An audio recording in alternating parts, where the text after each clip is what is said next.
அடுத்தபடியாக நம்மளுடைய மெய்யழகன் கார்த்தி அவர்கள். ஆக்சுவலி படம் ரிலீஸ் ஆகிறதுக்கு முன்னாடி பிரேம் சார்கிட்ட பேசியிருந்தோம். அப்போ அவங்க சொன்னாங்க, இந்த படத்தில் கார்த்தி சார், அரவிந்த் சாமி சார் 2 பேருடைய நடிப்பும் வந்து பெரிதளவில் பேசப்படும் அப்படின்னு. there's no denial about it at all. அவ்வளோ ஃபினாமினலான ஒரு பெர்ஃபார்மன்ஸ், அவ்வளோ ஒரு ஸ்பான்டினிட்டி, எல்லா இடத்துலையும் அவ்வளோ அழகான ஒரு ஆக்டிங்கை கேரி பண்ணீங்க. 96 வந்து இன்னைக்கு வரைக்கும் பல பேர் நாங்கள் திருப்பி வாட்ச் பண்ணுவோம், இத்தனை வாட்டி நான் பார்த்துருக்கேன் அப்படின்ற மாதிரிலாம் கமெண்ட்ஸ் வந்துக்கிட்டே இருக்குது.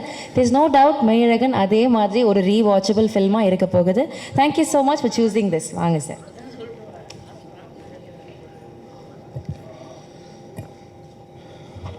முதல்ல பத்திரிகை, தொலைக்காட்சி, ஊடக நண்பர்கள் எல்லாருக்கும் இந்த படத்தை புரிஞ்சுக்கிட்டு இந்த படத்தை பற்றி அத்தனை வரிகள், அத்தனை பாராட்டு வரிகள் எழுதி இந்த படத்தை கொண்டாடினவங்க எல்லாருக்கும் முதல்ல நன்றி.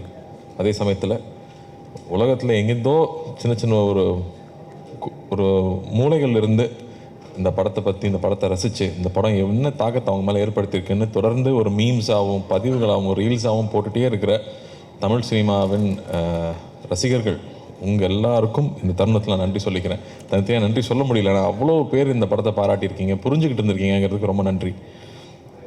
இந்த படம் ஒத்துக்கிறதுக்கு மிகப்பெரிய ரீசன் என்னென்னா, இதுக்கு முன்னாடி தமிழ் சினிமாவில் அருமையான படங்களை நமக்கு கொடுத்த முக்கியமான இயக்குநர்களும் நடிகர்களுக்கும் நான் நன்றி சொல்லி ஆகணும். Balachander sir, K Viswanath sir, Balu Mahendra sir, Mahendran sir, Kamal sir, அவங்களாம் நம்ம சின்ன வயசில் அவங்க வந்து வெறும் உறவுகளை வச்சு கதைகள் பண்ணி அதை ரசிக்க வச்சு அதை நீங்கள் தூங்க விடாமல் பண்ணியிருக்காங்க. அந்த மாதிரி படங்கள் நமக்கு கிடைக்காதான்னு ஏங்குறப்போ அப்படி ஒருத்தர் கதை எழுதியிருக்காரு. அந்த கதையை எப்படி மிஸ் பண்ணுறது? எனக்கு மெட்ராஸ் வெற்றி விழாவில் வந்து பத்திரிகையில் இருக்கிற எல்லாரும் நான் சந்திச்சப்போ ஞாபகம் இருக்குது. நல்ல படங்களாக தேர்ந்தெடுத்து பண்ணுங்கள், நீங்கள் பருத்தி வீரனில் ஸ்டார்ட் பண்ணியிருக்கீங்க, நீங்கள் பொழுதுபோக்கு படம் பண்ணுங்கள், ஆனால் நல்ல படங்கள் தேர்ந்து பண்ணீங்கன்னு எனக்கு சொல்லியிருந்தீங்க. நான் மறக்கவே மாட்டேன். அதுலேருந்து நான் என்னுடைய பாதையும் நான் தேர்ந்தெடுத்த படங்களும் உங்களுக்கு தெரியும். இந்த படம் வரும்போதும் இந்த படம் பண்ண வேண்டிய படம் இது வந்து இந்த படம் எவ்வளோ ஒரு உரையாடல்களை உருவாக்கியிருக்கு, எத்தனை பேர் ரிஃப்ளெக்ட் பண்ண வச்சுருக்கு. ஒரு கலைப்படைப்புக்கும் நல்ல கலைப்படைப்புக்கும் முதல் விஷயமே இந்த உரையாடலை ஏற்படுத்துறது, ஒரு விவாதத்தை ஏற்படுத்துறது தான். அப்படி அவ்வளோ விஷயங்களை வந்து இந்த படம் பேச வச்சுருக்குங்கிறதுக்கு இந்த படத்துடைய வெற்றிக்கூட மிகப்பெரிய முக்கியமான ரீசன். அப்படி சினிமாங்கிறது பொழுதுபோக்கு மட்டும் இல்லை, எல்லா கலை அம்சத்தையும் சேர்ந்த ஒரு கலைப்படைப்புன்னு காமிச்சிக்கிறதுக்கு எப்போ தான் நல்ல படங்கள் அமையும். அப்படி ஒரு படமாக தான் நான் பார்க்குறேன். அதே சமயத்தில் இன்றைக்கி ஒரு 30லேருந்து அபோவ் இருக்கிறவங்க, வாழ்க்கையில் கொஞ்சமாவது கஷ்டத்தை பார்த்தவங்க, அவங்க எல்லாருக்கும் இந்த படம் நிச்சயம் புரியும்னு நம்பினேன். அண்டு இன்றைக்கி இருக்கிற ஒரு மன ஓட்டம் இருக்கு இல்லையா, ஒரு செகண்ட் வேர்ல்டு வார்க்கு அப்புறமா ஒரு சமுதாயம் வளர்ந்துருக்கும், அவங்களோட எண்ண ஓட்டங்கள் வேறையாக இருந்திருக்கும். அதுக்கப்புறமா இருந்தவங்களோட எண்ண ஓட்டங்கள் இருக்குல்ல, நம்ம வந்து ஒரு தொழிலுக்காக வந்து சிட்டிக்கு வந்துட்டோம், அதுக்கப்புறம் பார்த்தா சொந்தங்களை விட்டு போயிடுறோம், நம்மளுடைய கலாச்சாரத்தை விட்டு போயிடுறோம், நம்மளுடைய சரித்திரத்தை மறந்துடுறோம் அப்படின்னு நிறையா விஷயங்கள் நம்ம மனசில் ரொம்ப ஆழமாக ஓடிக்கிட்டு இருக்கோம். அது எல்லாத்தையும் எடுத்து கண்ணு முன்னாடி நிற்க வச்ச மாதிரி இந்த கதை இருந்துச்சு. அப்போ இந்த கதையை பண்ணிடணும் அப்படின்னு தோணுச்சு. அதே ரியாக்ஷன் எல்லாருக்கிட்டையும் இருக்குங்கிறது எனக்கு ரொம்ப சந்தோஷமாக இருக்குது. அது சொன்னது, அன்பை விதைச்சிட்டோம்னா போதும்னு, அன்பு எல்லாருக்குள்ளேயும் இருக்குது, அதை வெளில கொண்டு வந்தால் போதும். இது ஒரு ஃபேஷனபிளான விஷயம் கிடையாது. இன்றைக்கி வந்து கான்ட்ரவர்சி தான் எல்லாரும் அதிகமாக பார்ப்பாங்கன்னு கான்ட்ரவர்சி பண்ணி போயிட்டு இருந்தாலும், முன்ன பின்ன தெரியாத ஒருத்தருக்கு ஒரு செஞ்ச உதவி, ஒரு சின்ன வீடியோவாக வந்து அதனோட யூஸ் தான் இங்கே ரொம்ப அதிகமாக இருக்குது. ஸோ அதை எடுத்துகிட்டு வந்து ஒரு கதையாக எழுதியிருக்காரு, அதை எப்படியாவது பண்ணிடணும்னு ஆசைப்பட்டோம். அப்போ 2D கொண்டு போய் கொடுத்தோம்னா தான் இந்த முழுமையாக எந்த ஒரு டிஸ்டர்பன்ஸ் இல்லாமல் அழகாக வந்து சேரும்னு நம்பணும். அதுக்கேற்ற மாதிரி வந்து ராஜாக்கும், Karthiyanan, team managers, Senthil sir, இவங்க எல்லாருக்கும் வந்து பெரிய நன்றி சொல்லணும். ஏன்னா அப்படி கவனிச்சிட்டாங்க. எல்லாமே நைட் ஷூட்டு கூடயே இருந்து எந்த ஒரு இடையூறும் இல்லாமல் அந்த ஷூட்டிங் கண்டினியூஸாக வந்து முடிஞ்சதுக்கு அந்த ப்ரொடக்ஷனுக்கு ஒரு பெரிய நன்றி சொல்லணும். அதுக்கப்புறம் வந்து ஒவ்வொரு டெக்னீஷியன்ஸும் 96ங்கிற ஒரு படத்தில் ஏற்கனவே எல்லாருமே ப்ரூவ் பண்ணிட்டாங்க, எல்லாரும் அவங்களோட ரசிகர்களாக இருக்கிறோம். ஆனால் திரும்ப அதே டீம் இன்னொரு படம் எடுக்கிறாங்கன்றப்போ அவங்க எல்லாரும் ஒரு குடும்பமாக உட்காந்து அதை ஓனர்ஷிப் எடுத்துக்கிட்டு ஒவ்வொரு டிபார்ட்மெண்ட்டாக சொல்லணும்னா, எடிட்டிங் எடுத்துட்டோம்னா எங்கே எடிட் பண்ணியிருக்காங்கன்னே தெரியாத அளவுக்கு அவ்வளோ ஸ்மூத்தாக கொண்டு போகிறது வந்து அவ்வளோ ஈஸியாக இல்லை. அந்த உரையாடலுக்கும் கற்பனைகளாக இருக்கிற அந்த பழைய கால காட்சிகளுக்கும் ஜம்பே இல்லாமல் அவ்வளோ ஸ்மூத்தாக கொண்டு போனது கோவிந்த் வசந்தாவோட இசை. மாடை பார்க்கும்போது அது என்னமோ ஒரு தெய்வம் மாதிரி தெரியுது நம்ம கண்ணுக்கு. ஒரு சைக்கிள் பார்க்குறப்போ அது விலை மதிப்பில்லாத ஒரு பழைய சைக்கிளுக்கு வந்து அவ்வளோ ஒரு வேல்யூ இருக்குங்கிறது. என் கசின் சொல்கிறான், அந்த படம் பார்த்துட்டு ஒரே ஒரு நாள் அண்ணா கூப்பிட்டு நீ வந்துடுறா பார்த்துக்கலான்னு சொன்னார். நான் ரியலைஸ் பண்ணதே இல்லை அந்த மோமெண்ட்டை, எப்போ என் வாழ்க்கை மாறுச்சுன்னு நான் ரியலைஸ் பண்ணவே இல்லை. ஆனால் அந்த ஒரு ஃபோன் கால் என் வாழ்க்கையை மாற்றுச்சு. அப்படி நம்ம யாருக்குமே நம்மளை அறியாமல் பண்ண உதவி அவங்க லைஃபே மாற்ற முடியும்னு சொன்னால் அப்போ தெரிஞ்சு எவ்வளோ உதவி பண்ணலாம் அப்படின்னு அவனுக்கு அவ்வளோ மைண்டில் ஓடிட்டே இருந்துச்சுன்னு சொல்கிறான். அப்படி எல்லாருடைய மனசாட்சியாக எல்லாரையுமே வந்து அந்த படம் கேள்வி கேட்க வச்சுட்டு இருக்குன்னா அதுக்கு அந்த இசை கொடுக்குற வேல்யூ இருக்கு இல்லையா, அது அவ்வளோ முக்கியமாக நான் பார்த்தேன். கேமரா ஒர்க்காக வந்து மகி எப்போ வேலை செஞ்சாப்புலனே தெரில, தள்ளி தான் இருப்பாப்புல, கிட்டே வரமாட்டாங்க. ஒரு கிட்ட வந்து கேமரா வச்சு இது சினிமான்னு காமிக்கிற மாதிரி ஒரு காட்சி கூட இல்லை, எல்லா இடத்துலையும் தள்ளி இருப்பாங்க. ஏன் பிரதர் இந்த படத்தில் இந்த ட்ராலி ஷாட்டு இந்த ஜிம்மி ஜிப்பு இதெல்லாம் யூஸ் பண்ணவே மாட்டிங்களா அப்படின்னு கேட்டேன். எந்த இடத்துலையும் சினிமான்னு தெரிஞ்சிடக்கூடாதுங்கிறதுக்காக கேமரா தள்ளியே இருக்கும், எங்ககிட்டே வந்ததே இல்லை. ஒரு நாள் கூட நானும் சாரும் நடிக்கிறப்போ நாங்கள் வந்து நடிச்சிட்டு இருக்கோங்கிற உணர்வே இல்லை. நாங்கள் 2 பேர் பேசிகிட்டு இருக்கோம், ரொம்ப நெருக்கமானவங்ககிட்ட இருக்கிற போது தான் வந்து நம்மளோட எல்லா விஷயங்களும் பகிர்ந்துக்குவோம். அப்படி எல்லா விஷயம் பகிர்ந்துக்கிறதுக்கான ஒரு ஆப்பர்ச்சுனிட்டி வந்து அந்த கதையில் இருந்திருந்தாலும் அதுக்கான சூழலை வந்து அவ்வளோ ஏற்படுத்தி கொடுத்துருந்தாங்க. லைவ் சவுண்டாக இருக்கிறனால எல்லோரும் பின் ட்ராப் சைலன்ஸில் இருப்பாங்க. அதுக்கு வந்து அசிஸ்டன்ட் டைரக்டர்ஸ்க்கும் அசிஸ்டன்ட் கேமராமேனுக்கும் நன்றி சொல்லணும். அந்த செட்டை அப்படியே வந்து அந்த அமைதியை மெயின்டைன் பண்ணதுக்கு. இல்லாட்டி இந்த படம் பண்ணுறது அவ்வளோ ஈஸி இல்லை.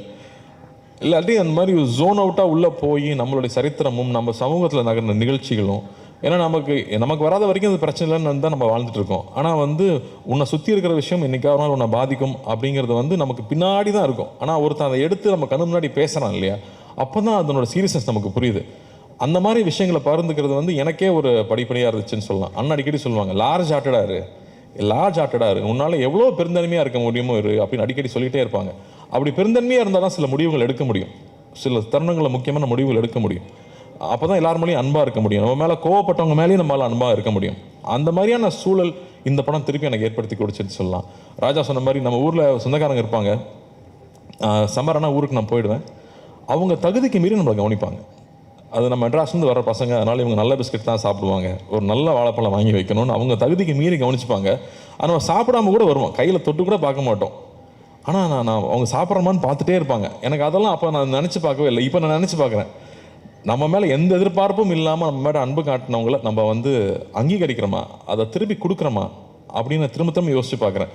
அப்போ அது திரும்ப ஞாபகப்படுத்துது, திரும்ப ஊருக்கு போனால் அவங்க வீட்டுக்கு போய் உட்காந்து ஒரு வாய் சாப்பிட்டு வரணும்னு தோணுது.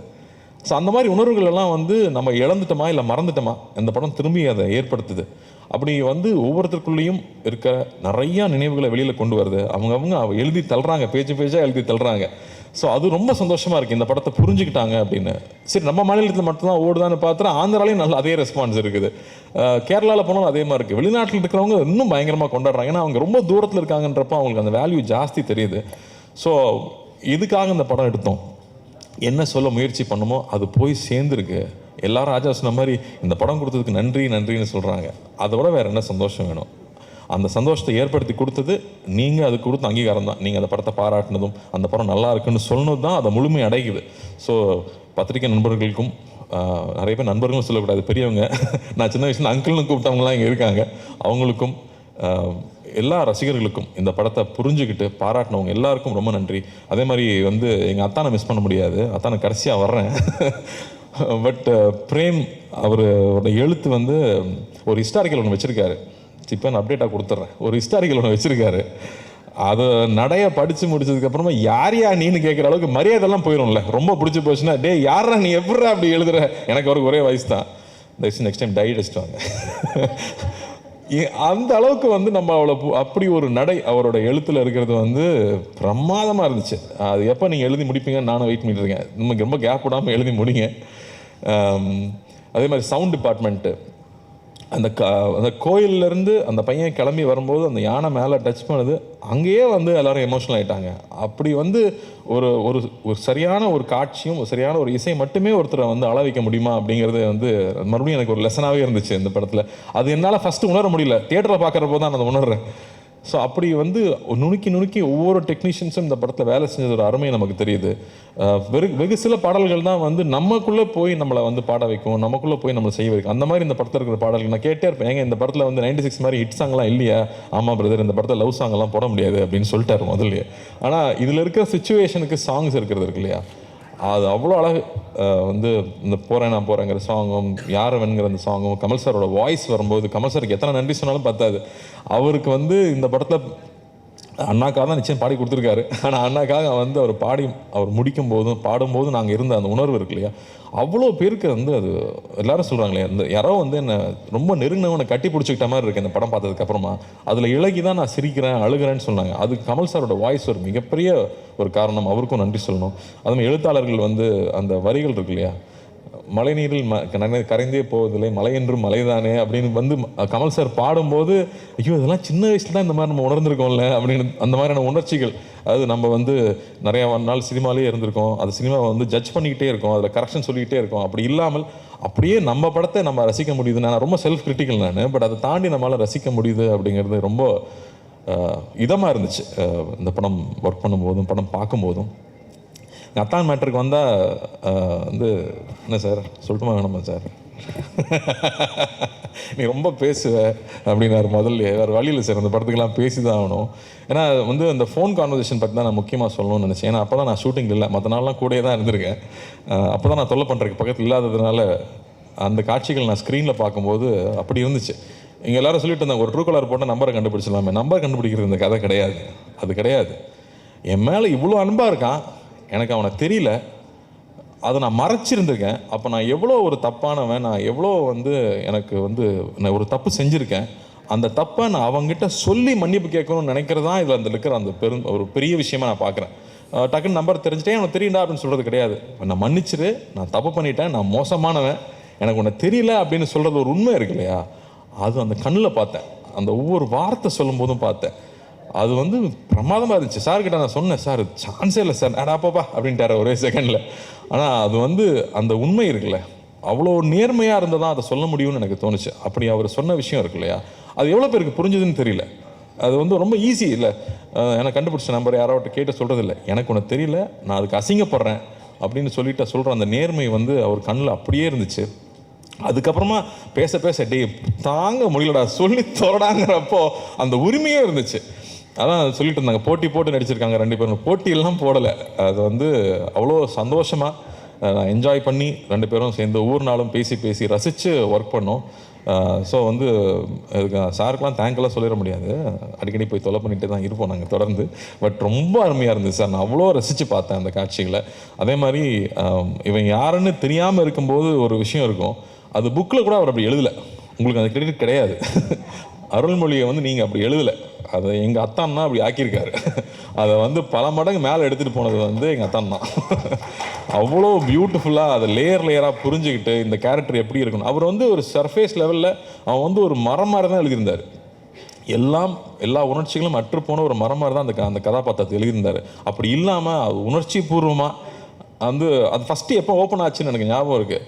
யார் ஃபஸ்ட்டு குளிச்சுட்டு வராங்கன்னு பார்ப்போமா அப்படின்னாரு. நான் ஃபஸ்ட்டு ஆடி போயிட்டேன், இப்படி இல்லையே அப்படி எழுதலையே அப்படின்னு.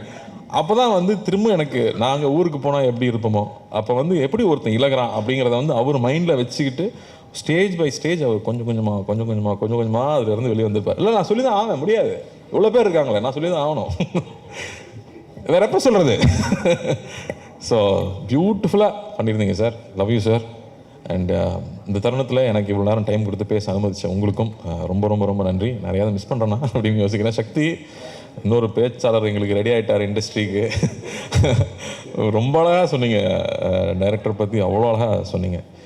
எப்படி வந்து நிறையா மூட்டை கட்டி வச்சிட்டோம்னா அதில் வந்து அரிசியும் உமியும் சேர்ந்துருந்தால் அதுக்கு வேல்யூ இல்லை, அரிசி மட்டும் இருந்தால் தான் வேல்யூ. அப்போ எத்தனை மூட்டைங்கிறது கணக்கு இல்லை, மூட்டை மட்டும் அரிசி இருக்கா அது உணவாகுமாங்கிறது தான் முக்கியம். அதனால் கம்மியான படங்கள் பண்ணாலும் நல்ல படங்களாக பண்ணுவார் நிச்சயமாக அவர். பட் அது ரொம்ப அழகாக எடுத்து சொல்லியிருந்தீங்க. ஸோ நன்றி. அண்ட் அனைவருக்கும் அசிஸ்டன்ட் டைரக்டர்ஸ்க்கு, படத்தில் வேலை செஞ்ச அனைவருக்கும், அந்த மாடுலேருந்து அந்த பாம்புலேருந்து அந்த சைக்கிள்லேருந்து அந்த செருப்பு வரைக்கும் நன்றி நன்றி நன்றி. இந்த ஒரு சந்தோஷத்தை கொடுத்ததுக்கு, இந்த பெருமையை கொடுத்ததுக்கு மறுபடியும் அண்ணாவுக்கு நான் நன்றி சொல்லிக்கிறேன். அடிக்கடி வந்து நான் சொல்லிகிட்டே இருப்பாங்க, இந்த படத்தை பற்றி இந்த மாதிரி திரும்ப அடிக்கடி படம் பண்ண முடியாது, ஃபர்ஸ்ட் பி ப்ரௌட் அப்படின்னு சொல்லிட்டே இருந்தாங்க.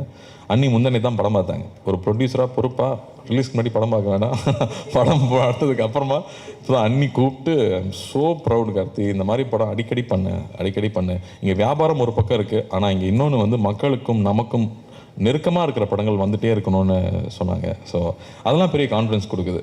ஸோ நன்றி என்னுடைய 2 ப்ரொடியூசர்களுக்கும் ரொம்ப ரொம்ப நன்றி. தேங்க்யூ.